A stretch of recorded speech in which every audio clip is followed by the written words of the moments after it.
I held him tighter. Lucas didn't say a word, but I felt the way his chest tightened, how his breath got shallow.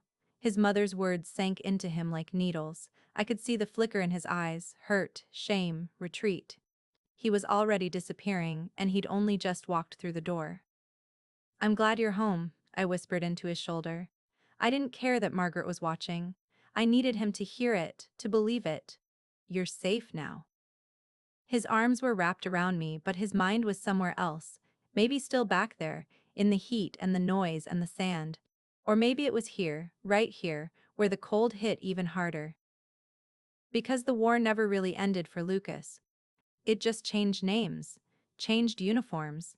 And sometimes, the enemy lived in the guest room and made coffee like nothing was wrong. "Did he forget how to speak, too?" Margaret said, stepping into the hallway like she owned it. "They said it would be bad. But you look perfectly fine." She said it like an accusation, like survival was something Lucas had failed to apologize for. "Margaret," I said, stepping in front of him. I could feel the edge in my voice, sharp and slicing. "Not today." She raised an eyebrow like she was amused, like I was a child playing protector. "Emma, I'm just saying what we're all thinking," she said. "We made space for a broken man. If he's not broken, then what was the point of all the preparation?" I didn't know whether to laugh or scream. Preparation. That's what she called it. The rearranging of rooms, the unsolicited medical folders she left on the kitchen table, the way she slid into Noah's bedtime routine like I was the guest and she was the mother. Preparation. Lucas stepped back then, just a half step. But I noticed. He always shrank around her. Not physically. He was still taller than both of us, still looked like he could command a room if he wanted, but there was something in him that folded when Margaret walked in. Something learned. I turned to him and took his hand, threading my fingers through his like an anchor. "Come on," I said gently. "Let's go upstairs, you need rest." He nodded but didn't speak, not even to me. And Margaret watched us climb the stairs like she was counting every step. Like she'd built the staircase herself and we were using it wrong. When we got to the bedroom, Lucas sat on the edge of the bed like he wasn't sure it belonged to him. I knelt in front of him, reached up, brushed the dirt from his collar, the invisible weight from his face. "She didn't mean it," he mumbled. "Yes," I said quietly. "She did." He looked at me then, finally. Really looked. And I saw it. How tired he was. Not from travel, not even from war, but from coming home to a battlefield no one else saw. "She wants to help," he said. I shook my head. "No, Lucas, she wants to control. There's a difference." He didn't argue. Didn't agree either. He just let me take off his boots, one by one, and fold them neatly by the wall. I tried not to cry. Outside the door, I could hear Noah laughing from the living room. I heard Margaret too. Her voice rising, cheerful, maternal. Like nothing was wrong. But something was wrong, and I had a feeling it was only just beginning. Lucas never talked about his father. The few times I asked, he'd just smile, a quick flickering thing, and change the subject.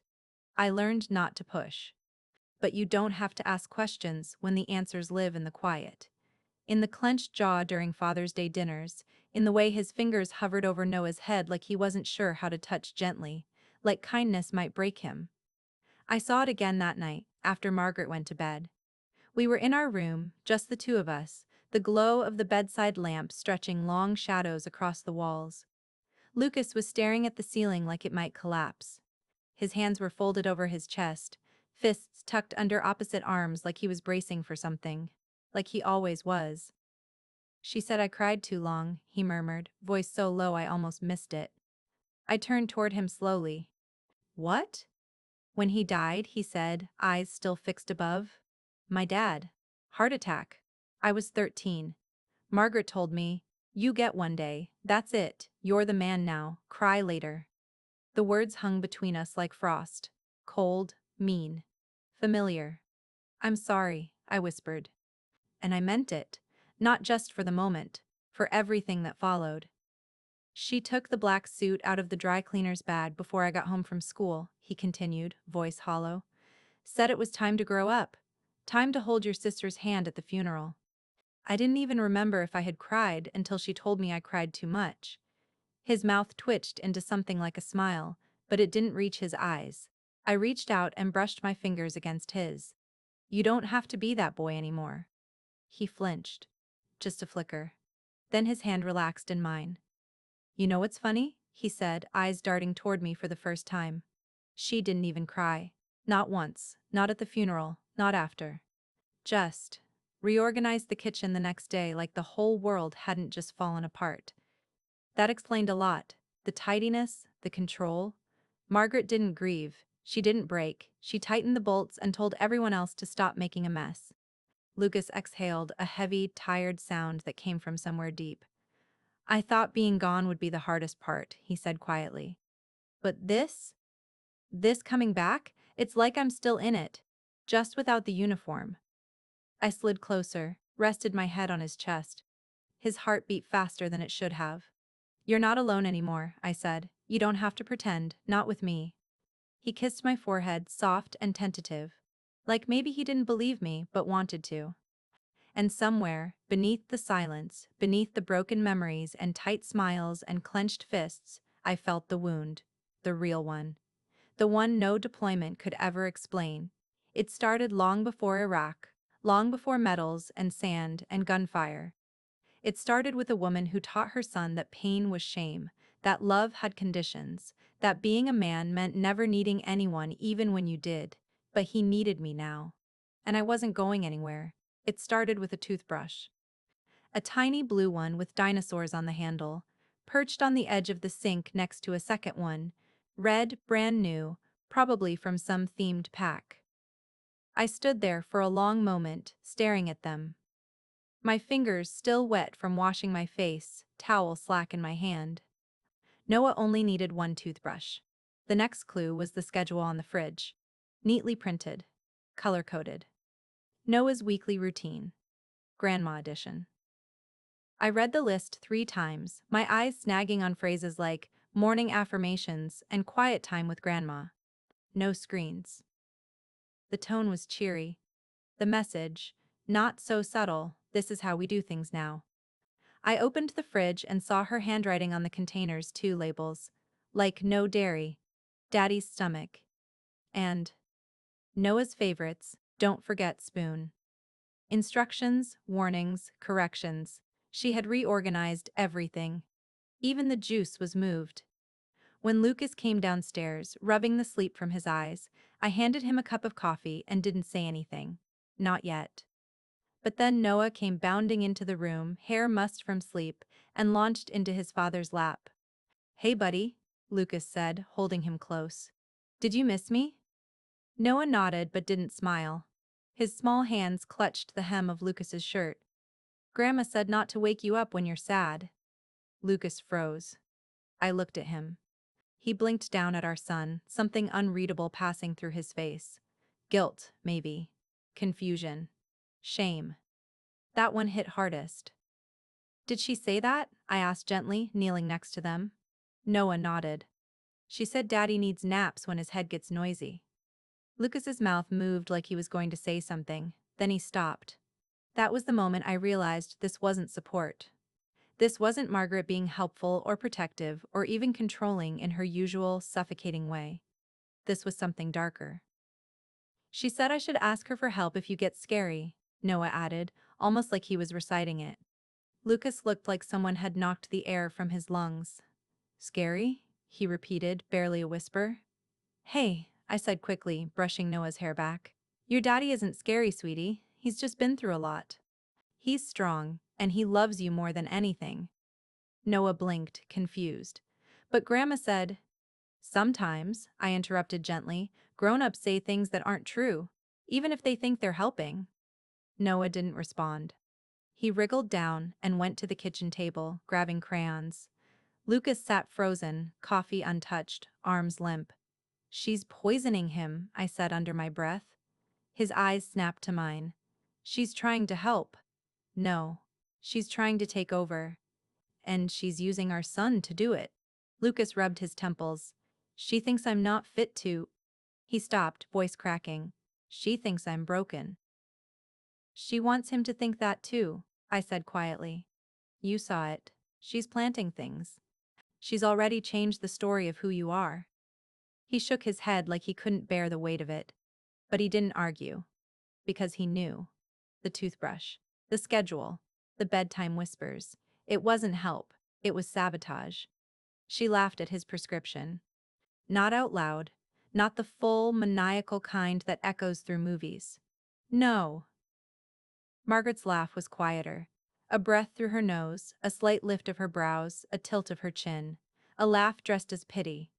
"You're still on those?" she asked, gesturing to the bottle of sertraline on the kitchen counter like it was expired yogurt.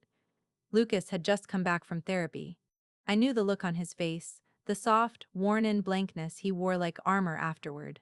Like he needed to keep the world outside until the pieces inside settled. He didn't answer.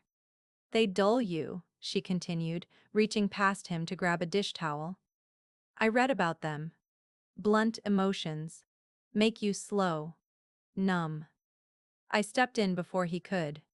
"They keep him alive." She turned to me, that same smile, that patronizing plastic smile. "I'm not saying he shouldn't get help, Emma, but therapy?" She said the word like it tasted sour. "All that talking, rehashing old things. What good does that do?" Lucas quietly walked upstairs. I waited until I heard the bedroom door close before I turned back to her. "You don't get to do that," I said. "You don't get to take his recovery and twist it into weakness." "I'm trying to protect Noah," she said, folding the towel like it mattered. "From what? His father? Who served his country and came back with scars you won't even acknowledge?" She looked up. "From instability. From unpredictability. You never know which Lucas you'll get these days." The venom in her voice was gentle. That was her power, never overt, always plausible, always palatable. "You tell people things," I said, "things you shouldn't. Things that don't belong to you." She raised an eyebrow. "Like? That he's paranoid, dangerous, unstable, half a man." She didn't deny it. That was the worst part. "Do you think he doesn't hear it?" I asked. "That he doesn't see the way you look at him when he forgets something or flinches too fast or zones out?" She shrugged. "Well, he shouldn't be around Noah like that." "Like what?" "Like that." She didn't need to explain further. I knew what she meant. Broken. Flawed. Unfit. "I see what you're doing," I told her, my voice low. "You've been doing it since the day he came home." "I've been trying to maintain order," she snapped, the polite mask slipping just enough. "This house was chaos before I stepped in." "No," I said, stepping closer. "It was hurting. And instead of helping it heal, you opened every wound wider and told everyone else we were bleeding on purpose." Her eyes flashed. "You think you're the hero in this? That you can fix him with hugs and kind words? I think I love him enough not to tear him apart to feel important." She went quiet. I left her standing there, folded towel in hand, her face hard and silent. Upstairs, Lucas sat on the edge of the bed, staring at the floor like it had answers. His shoulders were hunched, his breath shallow. "She's right," he said when I entered. "I'm not good, not safe. I don't know who I am anymore." I sat beside him, took his hand. "You're my husband. Noah's father. A soldier who came home. A man who's fighting every day. That's who you are." His hand tightened in mine, but he didn't speak. Outside, Margaret moved through the house like a queen who thought she'd already won. But I saw the battlefield now. And I wasn't retreating. It was an accident. I wasn't snooping. I wasn't looking for anything. I was just searching for a charger. Margaret kept them everywhere, tucked in drawers, bags, cabinets like a squirrel storing nuts. I opened the desk drawer in the study and saw it, a thick cream folder labeled Family Estate Planning. It wasn't the label that caught me, it was the date in the corner. February. 2 months before Lucas came home. 2 months before we even knew the discharge would be early. Curious, I flipped it open. Inside were legal drafts. Custody documents. Guardianship outlines. Court templates. Annotated with sticky notes in Margaret's precise, looping handwriting. I skimmed, my heart hammering in my chest. Emma unfit due to emotional unreliability. Lucas, mentally compromised, potential danger to self and child. My stomach dropped. There were notes about therapy dates of Lucas's appointments, speculation about his progress, notations about Noah's verbal reflections of his father's behavior. I recognized some of them. Twisted versions of things Margaret had casually asked him over breakfast. But the kicker? A timeline. At the bottom, a clear, color-coded series of steps. First, Lucas discharged. Second, emotional decline, monitor closely. Third, Noah transitions to Margaret's care. Fourth, emergency custody filing. And fifth, legal confirmation of temporary guardianship. Planned. Predicted. Prepared. I sank into the desk chair, folder open in my lap, the edges of the pages trembling in my hands. This wasn't help. This wasn't love. This was a siege. And we'd been too shell-shocked to see the walls crumbling. Lucas came in quietly, a towel slung over his shoulder, hair damp from the shower. "What's that?" he asked. I looked up at him, eyes full of something I couldn't name yet, something between rage and heartbreak. "She planned it," I said, holding up the folder. "Before you even came home. She was going to take Noah from both of us." He stared at it like it might explode. I handed it to him. His hands shook when he took it. "She said I was unfit," I whispered, "that you were unstable. That she was the only one who could protect Noah." He sank onto the armchair across from me, reading through page after page. His silence said more than words ever could. "She's not protecting," I said. "She's positioning." The clock ticked in the background. Somewhere downstairs, Noah laughed at the TV. Lucas looked up. His face was blank, but his eyes were glassy. "I thought she was helping. She's taking over." He set the folder down gently, like it was fragile, like it might break something if it landed too hard. "She never let me be a kid," he said softly. "I thought maybe with Noah, maybe she just wanted to do it better." I shook my head. "She doesn't want to do it better, she wants to do it alone." We sat there in silence, the war between us and her finally visible. Tangible. And I realized then, this wasn't about recovery, or family, or support. It was about control. And she'd already written the ending. Only now, I had the script too. And I was going to rewrite it. The drawer was locked. That should have been the first clue. Margaret didn't lock things. She was too confident for secrets. She flaunted her control like a designer handbag, always on display, always just out of reach. But this drawer, at the back of her old desk in the basement, was locked with a tiny brass keyhole and covered in a thin layer of dust. Forgotten. Or maybe hidden in plain sight. I wouldn't have noticed it if Noah hadn't been playing hide and seek and crawled under there giggling. When I pulled him out, his foot kicked the bottom panel, and I heard it rattle. I didn't know what I was looking for when I got a paperclip and picked the lock. I wasn't ready for what I found. The flash drive was small, black, no label, just wedged between some old insurance statements and a dusty leather notebook that smelled like her perfume. The kind she wore on Sundays to church and courtrooms. I hesitated before plugging it into my laptop. Margaret had eyes everywhere. Maybe this was bait. But something in me said no. This wasn't for her. She'd forgotten it. Or she never knew it was there. When the folder opened, there was one video file. Titled only, "For Lucas." I watched it in silence, heart in my throat. His father sat at a desk I didn't recognize, back straight, voice calm. The same man from the faded photos in Lucas's deployment bag. Stern eyes, broad shoulders, quiet strength. The kind of man who said little but meant everything. "If you're watching this, son, then I didn't get the chance to say it to your face," he began, eyes flicking toward the camera. "And if Emma's with you, good. She needs to see this too." My breath caught. He looked tired. Not physically. His body was still strong, but there was a heaviness in his eyes I recognized. "I need you to know, I saw it coming," he said. "The way your mother looks at you, the way she turns your pain into inconvenience. She did it to me for years, son. Until I learned to shrink so small I didn't recognize myself anymore." He shifted slightly, hands clasped. "She needs control.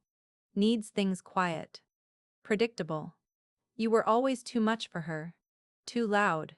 Too feeling. She called it softness. I called it strength.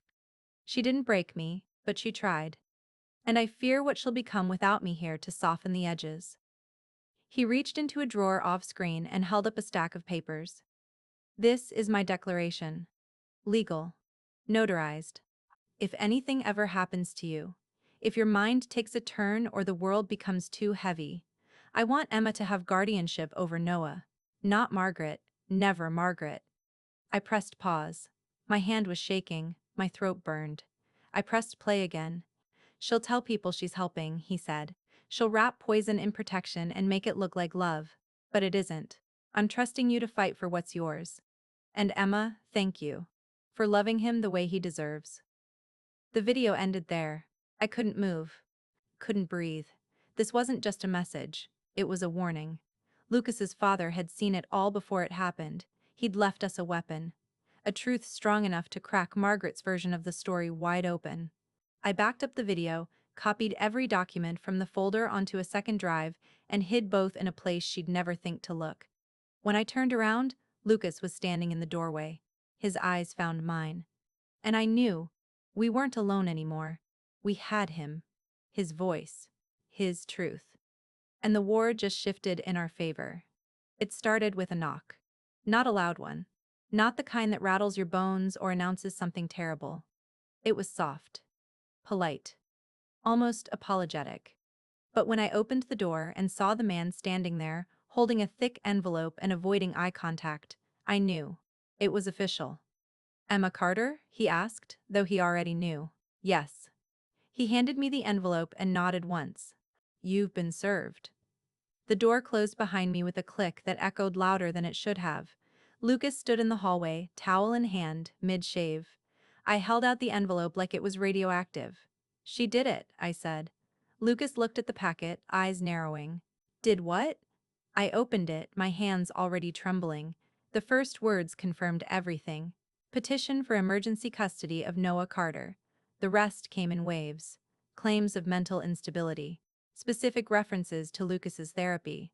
Dates. Outbursts. Even his medication dosage was listed. There were quotes from Noah, things he'd said to Margaret, or things she claimed he said. She'd filed for emergency guardianship of our son. She accused me of emotional negligence, of enabling a dangerous man. She'd made herself look like the savior. The only stable adult in a household of chaos. Lucas didn't say anything for a long time, just read. His face got paler with each page. By the time he reached the last form, he was sitting on the stairs, hands shaking. She thinks I'm a threat, he whispered. No, I said. She wants the court to think that. She doesn't actually believe it.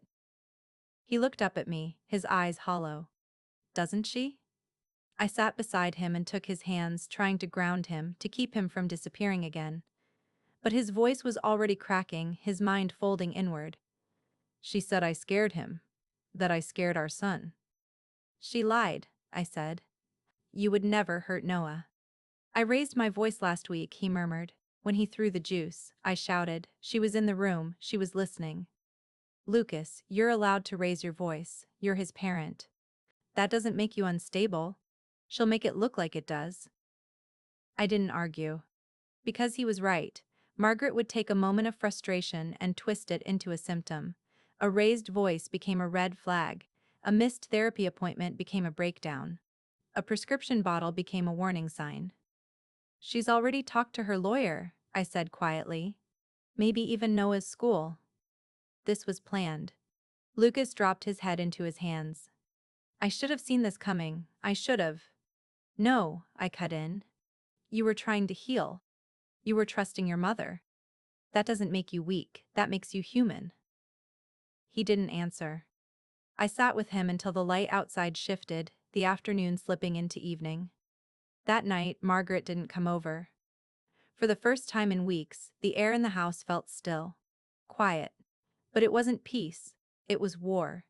And she'd just fired the first missile. She tried to let herself in like she always did. It was just past 8 in the morning.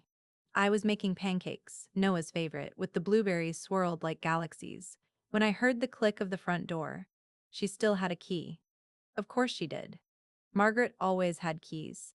To doors, to conversations, to control. She believed that possession of something, information, access meant ownership. Not today.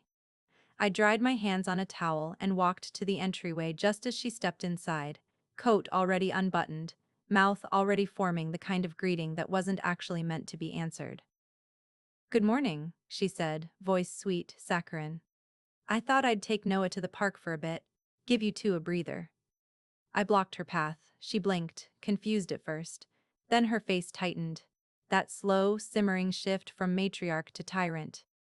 "You're not coming in," I said. Her smile faltered. "Excuse me? You heard me." Her eyes slid past me toward the kitchen where Lucas was helping Noah pour syrup. "Emma, I understand this is a difficult time, but trying to isolate yourselves will only make things worse, for Noah especially." I stepped closer. "You don't get to use his name like that, like it belongs to you. I'm his grandmother. And Lucas is his father.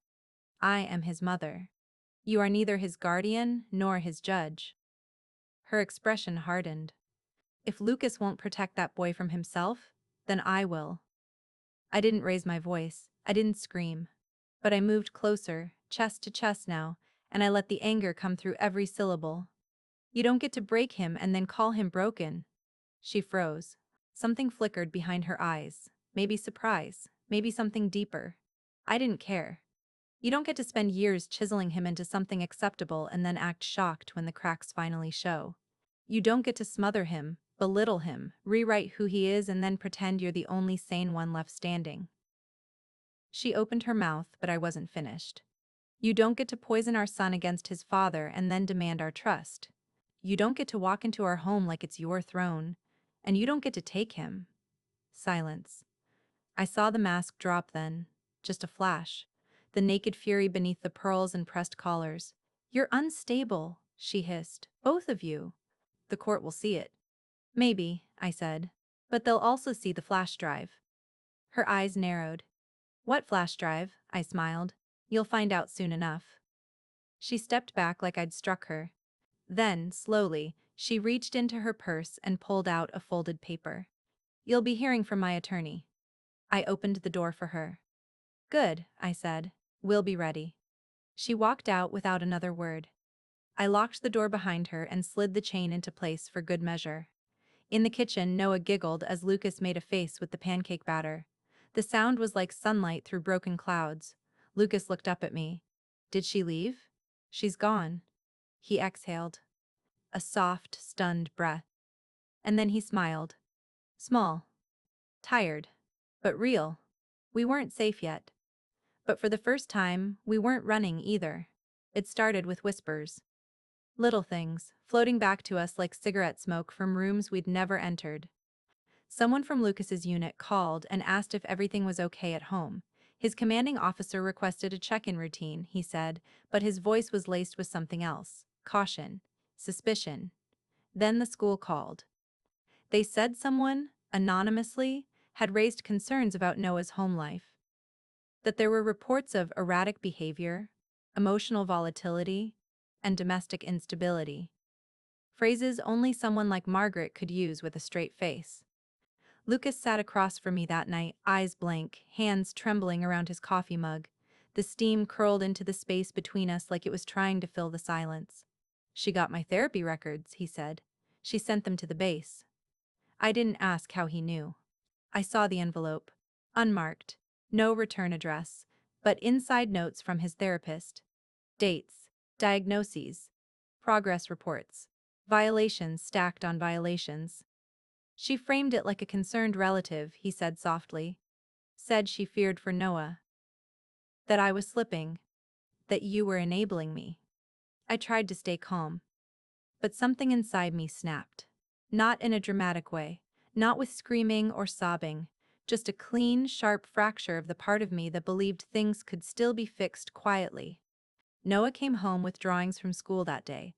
One was a picture of our house, all in red crayon, and his dad was drawn in black, with a big, sad mouth and angry lines above his head. "What's this, honey?" I asked, kneeling beside him. "Grandma says that's when Daddy's scary." Lucas saw it too. He turned away quickly, pressing his fist to his mouth. Margaret hadn't just turned people against us. She was turning Noah too. At bedtime, Lucas sat by Noah's bed for longer than usual. He told a story from when Noah was a baby, how he used to sleep with one hand tucked under his chin like a tiny philosopher, how he'd hum in his sleep. Noah smiled. Just a little. And when Lucas kissed his forehead and whispered, "I love you, no matter what," I saw the fear in his eyes. Fear that someday Noah might not say it back. Later that night, I lit a match and burned every piece of paper Margaret had mailed out. Every copy we had. One by one. In a metal tray on the patio, under the stars. The smoke curled up into the darkness like it was carrying a prayer. Lucas stood beside me, silent. "She wants to destroy you," I said. He didn't answer. "She won't." He looked at me then, eyes shining. "How do you know?" "Because I won't let her." I waited until Lucas was asleep. He always looked younger when he slept, softer, like the weight fell off him for a few precious hours. It made my chest ache. I brushed my fingers lightly across his arm, then slipped out of bed and padded down the stairs. The flash drive was still in its hiding place, tucked inside the hollow of Noah's old teddy bear, the one he'd stopped sleeping with but refused to throw away. I pulled it out, holding it like a live wire. My hands were steady now. They hadn't been the night I found it. This time, I plugged it into my laptop and opened the video again, not because I needed to see it, but because Lucas did. The next morning, I made breakfast like nothing had changed. Pancakes again, this time banana. Noah sat at the counter coloring. Lucas emerged from the hallway, his shoulders slightly hunched. I kissed his cheek, poured his coffee, and said, "We need to talk." He tensed immediately. "No, not that kind of talk," I said gently. "Just something you need to see." He followed me into the study, eyes wary, breath already tight. I sat him down, placed the laptop in front of him, and pressed play. For a while, he didn't move. His father's face filled the screen. Calm. Steady. Loving. It was a man I'd never met, but I knew him instantly. You could see Lucas in his eyes. In the quiet conviction of his voice. In the way he said, "Son," like it meant everything. Lucas didn't cry right away. He watched in stillness, his hands clasped tight in his lap. But when the words came, "She needs control. You were always too much for her." Something broke. A single sob, sudden and raw, escaped him. He reached forward like he could touch the screen, like his father might reach back. When it ended, he just sat there, frozen. "I found it in a drawer," I said softly. "Hidden away. Like she never wanted you to see it." He looked at me. His eyes were red but not empty, not hollow like they'd been. "He knew," he whispered. "He knew what she'd become." "He did," I said. "And he trusted you. Trusted me. To protect Noah." Lucas stood slowly, swaying like the weight had shifted inside him. "She lied about everything," he murmured. "All those years, she made me feel weak, unworthy. I thought I was imagining it." But he saw it. I reached for his hand. He didn't pull away. "This isn't just a warning," I said. "It's proof of what she is, of who you are." He was quiet for a long time, then he said, "We're going to fight back." It wasn't a question. And this time, I didn't have to tell him he wasn't alone. He already knew. He shaved. It sounds small, I know, but after everything, it felt like a declaration. Lucas stood at the bathroom sink, razor in hand, eyes locked on the mirror like he was facing something bigger than stubble. His hand was steady, his jaw clenched. When he stepped out 10 minutes later, clean-shaven and clear-eyed, I almost didn't recognize him. Not because he looked different, but because he looked ready. "We're going to win," he said. Not loud, not dramatic, just calm. Solid. I believed him. We started with the flash drive. I backed it up to 2 different encrypted servers. I burned copies onto CDs. I printed the transcripts. We weren't just keeping it safe. We were preparing it for battle. Then I made the call. David Rayner. Lucas's father's old friend. Former military.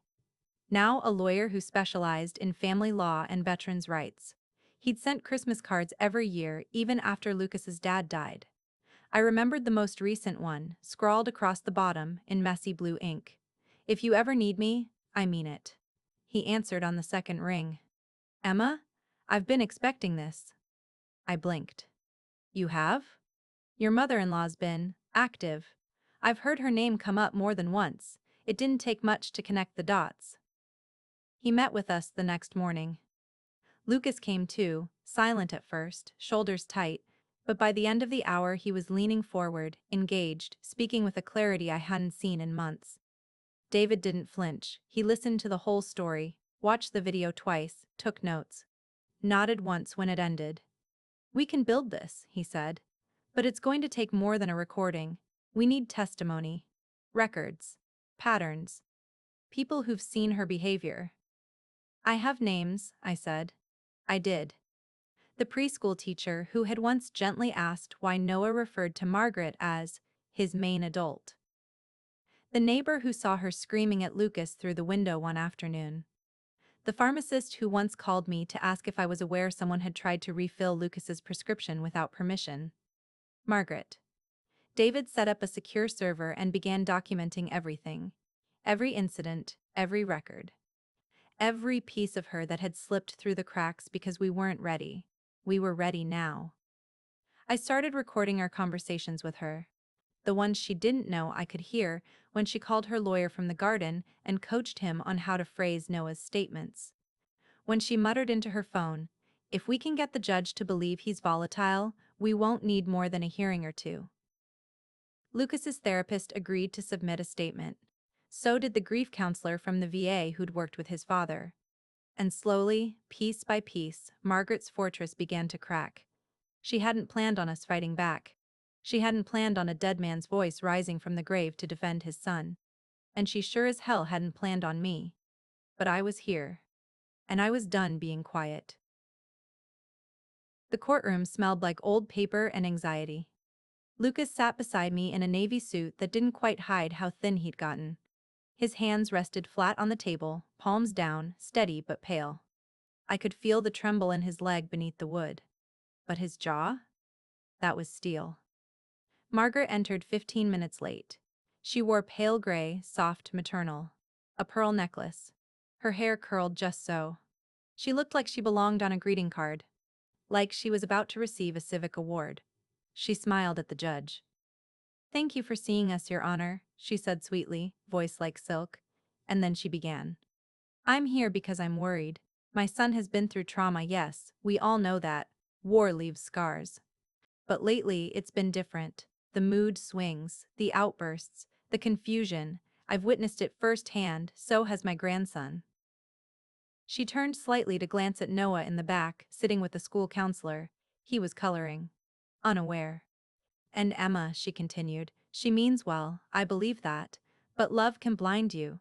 It can make you defend things you should be confronting. I'm not here out of malice, I'm here to protect my grandson." She looked at the judge with tears shining in her eyes. "I'm not trying to take over. I'm trying to keep him safe." For a moment, the room was silent. Her lawyer nodded along. The bailiff glanced up, then down again. The judge scribbled something. And then it was our turn. David stood first, tall and calm, his voice like the low roll of thunder before a storm. "We appreciate the court's time," he began, "but we are not here to argue emotion, we are here to submit evidence." He passed a folder to the clerk. Inside, you'll find transcripts of a video recorded by Lucas Carter's late father, detailing years of emotional manipulation and coercive behavior by the petitioner. You'll also find notarized testimony from 2 licensed therapists, one of whom treated Mr. Carter's father before his death. He paused. "And, Your Honor, a video file." The judge adjusted her glasses. "Is this the one marked Declaration, Lucas Carter Sr.?" David nodded. "Yes, ma'am." The screen was rolled in. The courtroom dimmed. The lights hummed. And then the voice began. "If you're watching this, son, Lucas didn't look at Margaret. I did. I watched her smile crack like glass. Watched her throat tighten, her spine stiffen. She didn't blink, didn't breathe. He loved you," I whispered under my breath, too low for anyone else. "He saw what you were. He tried to protect him." When the video ended, the silence was heavier than before. The judge took off her glasses and rubbed her eyes. "Is this a verified recording?" David handed her a certification. Yes, Your Honor. We have digital timestamps and a signed affidavit from the notary who filed the accompanying documents. The judge turned to Margaret. She didn't speak. For once. I'm ordering a full evidentiary review, the judge said. Temporary custody remains with the parents. No unsupervised visitation for the petitioner until further notice. Lucas exhaled like he'd been holding his breath for a month. I took his hand. And Margaret? She didn't look at us once. He didn't want to testify. I knew it before he said the words. I saw it in the way he stared at the courthouse ceiling, hands clenched in his lap like they belonged to someone else. Lucas had spent his entire adult life burying his emotions, and now the court wanted him to lay them bare under fluorescent lights and sharpened glances. But he stood. David gave him a nod, silent and steady. I squeezed his hand once before he walked up to the stand. The courtroom was still. Even Margaret didn't fidget. She sat with her lips pursed, like she could still will it all into her version of the truth. Lucas cleared his throat. The microphone crackled slightly as he adjusted it. My name is Lucas Carter. I served in Iraq and Afghanistan for 10 years. I received an honorable discharge and a Purple Heart. He paused. And when I came home, I expected to find peace, or at least a place to rest. His voice didn't tremble. Not yet. It was low. Flat. But his eyes, they flicked toward me, then toward Noah in the back. But I didn't come home to peace. I came home to a battlefield, one where the weapons were quieter, more precise, less blood, more silence. My mother? He swallowed. My mother told me to cry later when I was 13. At my father's funeral, she told me I was the man now, that there wasn't time for softness. Margaret shifted. Just slightly. I tried to be what she needed, Lucas continued. Stoic. Unshakable. But when I came back from war and started unraveling, she didn't offer help. She offered shame.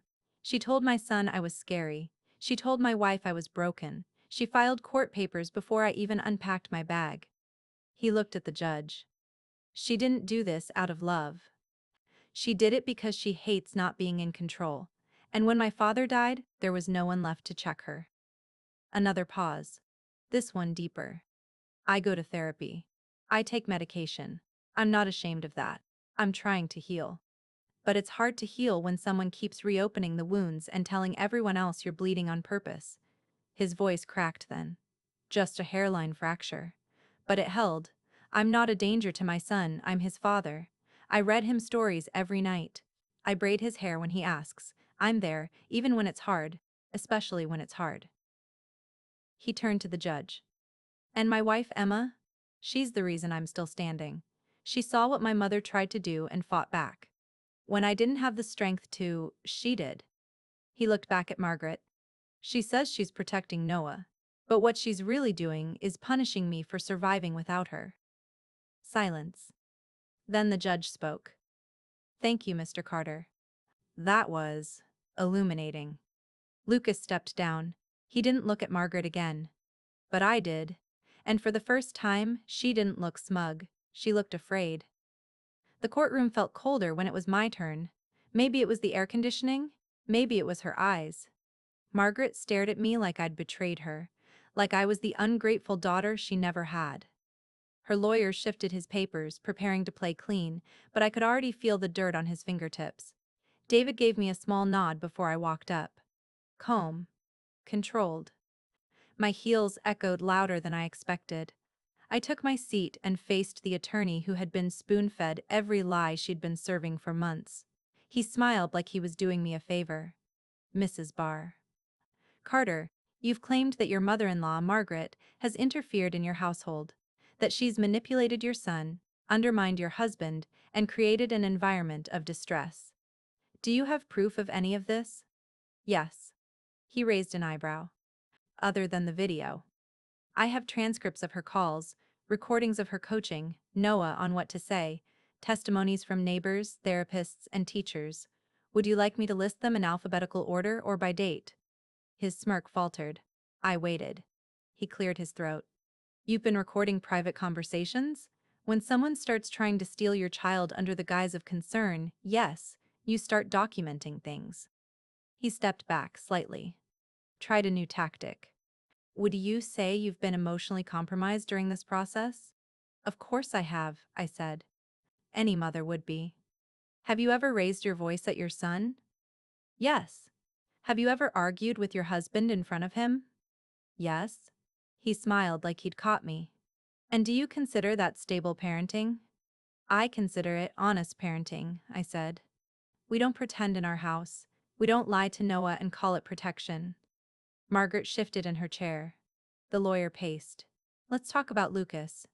You claim he's not a danger, and yet he has a history of trauma, PTSD, documented episodes of dissociation, and he also has a history of healing, of therapy, of commitment.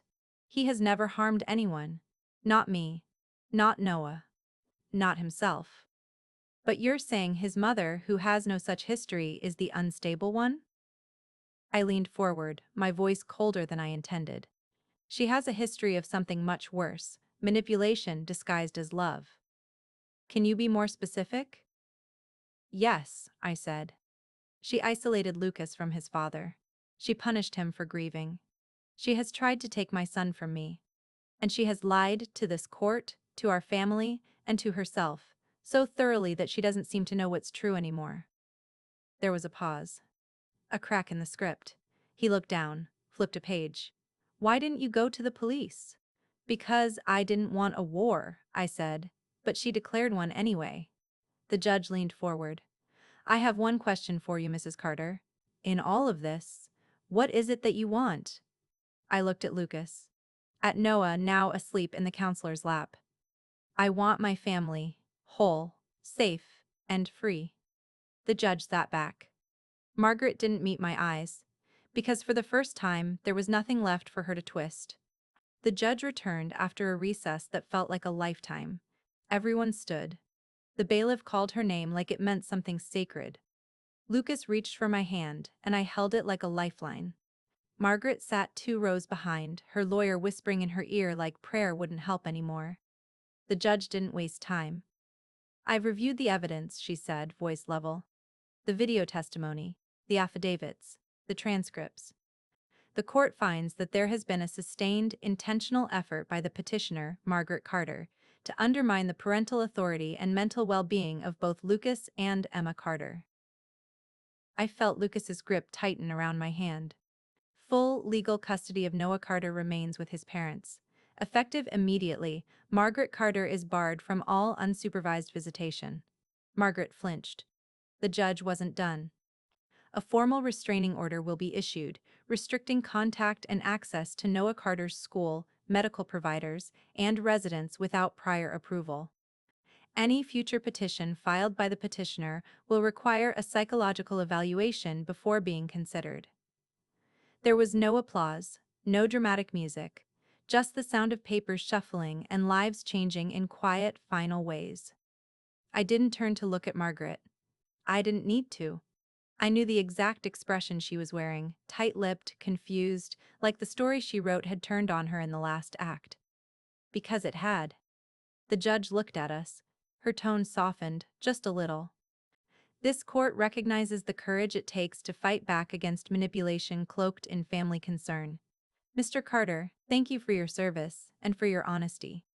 Lucas swallowed hard. Thank you, Your Honor. When we stepped outside, the sun was too bright. The air smelled like exhaust and coffee. But it felt like freedom. Lucas leaned against the railing, eyes closed, the tension draining from his body in waves. We won, I said. He opened his eyes slowly. No, he said. You did. I shook my head. We did. And he helped us. He knew I meant his father. We stood there in silence, letting it all settle. There were still things ahead, conversations, healing, therapy, but the war was over. And for the first time in a long time, Lucas wasn't bracing for the next attack. He was breathing. I saw it on a Facebook group first, a blurry screenshot of a local op-ed posted by someone who captioned it, "Can you believe the nerve of this woman?"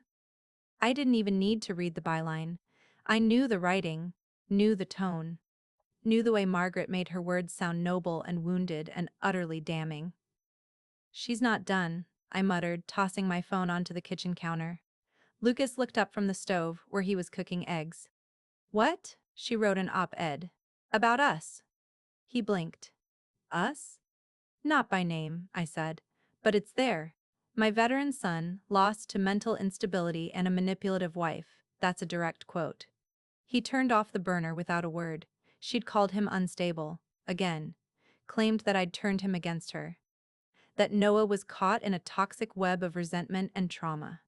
She painted herself as the grieving grandmother, heartbroken but righteous, trying to save her family from the inside out. And this time, she did it publicly. "She thinks if she loses in court, she can win in the court of public opinion," I said. Lucas didn't speak. He just sat at the table and stared out the window. I was the one who opened the floodgates. I posted a single sentence. "Sometimes the most dangerous abusers wear pearls and call it love." It went viral. And then the letters started pouring in. From veterans who had fought their own battles, not with guns, but with family members who called trauma an excuse. From wives who had seen their husbands reduced to shadows by well-meaning parents who weaponized concern. From children who were taught to fear the parent who was trying the hardest. One letter stood out. It was from a boy, now grown, whose grandmother had tried to raise him after claiming his mother was unfit. He wrote, "I wish someone had fought for me the way you're fighting for Noah." I read it aloud to Lucas. He closed his eyes. "I'm not broken," he said quietly. "No," I whispered, kneeling beside him. "You never were." A week later, Noah came home from school with a drawing. It was of our family, stick figures, messy colors. But there we were, me, Lucas, and him. And above us, in thick blue crayon, the words, "My dad is my hero." Lucas stared at it for a long time. He didn't cry. He didn't speak. He just picked Noah up, held him tight, and for the first time in months, he smiled without sadness behind it. Margaret didn't respond publicly to the letters, or to the community support, or to the silence that followed her latest attack. She faded, like shadows do when the light stays on. The house was quiet again. Not the brittle, anxious quiet it had once been. Like everyone was holding their breath, waiting for the next invasion. This was something softer. A stillness that wrapped around us without tension. The kind you notice in the early mornings, when sunlight filters through the curtains and you remember what safety feels like. Lucas started therapy again. Not because he had to, but because he wanted to. His new therapist was a woman who asked hard questions and didn't flinch when he answered. He came home from his second session and told me, "She doesn't treat me like I'm broken. Just tangled." I understood. We were all a little tangled. Noah began sleeping through the night again. The dark circles under his eyes disappeared. He stopped asking if Grandma was coming over. Stopped whispering questions like, "Is Daddy okay today?" Now he asked what kind of dinosaurs lived in water and whether pancakes could be dinner. He laughed more. Drew silly pictures. Sometimes drew his dad flying through the sky like a superhero, cape and all. And me? I started something too. A support group for military spouses. Just 5 women in a church basement at first. 1 pot of coffee and more tears than I expected. We sat in a circle and told the truth about trauma, about parenting, about how hard it was to love someone through the parts of life that weren't in the welcome home banners. I told them about Margaret once, not all of it, just enough, and they understood. Healing didn't come all at once. It came in pieces. Small moments. The first time Lucas laughed in the middle of dinner, the way he reached for my hand again when we walked through the grocery store. The day Noah asked if we could plant something in the backyard, so the bugs have a home too. We planted sunflowers. They grew taller than the fence by June. Margaret never reached out, not directly. There were whispers that she still told her version of things to anyone who'd listen. But fewer and fewer people did. Even the ones who once nodded along seemed to understand, now that silence had always been her sharpest weapon. She didn't have that anymore. One night, Lucas and I sat on the back porch, watching Noah chase fireflies. Lucas had a book in his lap he hadn't touched. I had wine. Neither of us spoke for a long time. Then he said, "I didn't think I'd ever get to be this man." I turned to him. What man? He smiled, just a little. The one who gets to be whole. The one who gets to be a husband, a dad, not a case file or a problem to solve. I reached for his hand. You always were that man, you just had to see it. The air smelled like grass and hope. And for the first time in a long time, the future didn't scare us. It waited, open and wide, and we were ready. The grave was smaller than I remembered. Not physically, just smaller, quieter. The marble plaque was clean, the edges weathered by time and seasons. Lucas stood beside me, one hand in mine, the other on Noah's shoulder. Our son clutched a bouquet of sunflowers fresh from our backyard, just starting to wilt from the ride over. I knelt down slowly. We hadn't been here since the funeral, not together. Lucas's father had been the kind of man who didn't need to raise his voice to be heard. Even in death, his presence lingered, not like a ghost, but like gravity, still holding us steady. I brought something, I whispered. From my coat pocket, I pulled the flash drive. The original one. Black. Smooth. Heavy in a way no plastic should be. Lucas looked at me, surprised. I smiled. He trusted me with it. But it's not mine to keep. I reached forward and placed it under the edge of the plaque, right beside the small etched rose that marked the corner. You were right to trust me, I said quietly. I just wish you'd had the chance to see how much it meant. Lucas knelt beside me, brushing his fingers over the stone. His jaw tightened, but he didn't cry. He just nodded. Once. Then Noah crouched down too, clumsily placing the flowers beside the flash drive. Hi, Grandpa, he said softly. We're okay now. My breath caught. Lucas reached for him and pulled him close. We stood there for a while, the three of us, wrapped in silence and morning sun. It wasn't just closure, it wasn't even goodbye. It was a kind of thank you spoken through touch, through breath, through the stillness of knowing we'd survived what was meant to break us. As we turned to go, Noah ran ahead, laughter echoing between gravestones. His arms stretched wide like wings, his steps full of joy. Lucas wrapped an arm around my waist. He's free, I said. Lucas nodded. We all are. The wind rustled the trees overhead, scattering a few petals across the grass. And for the first time in years, the word family didn't feel like a battlefield. It felt like home.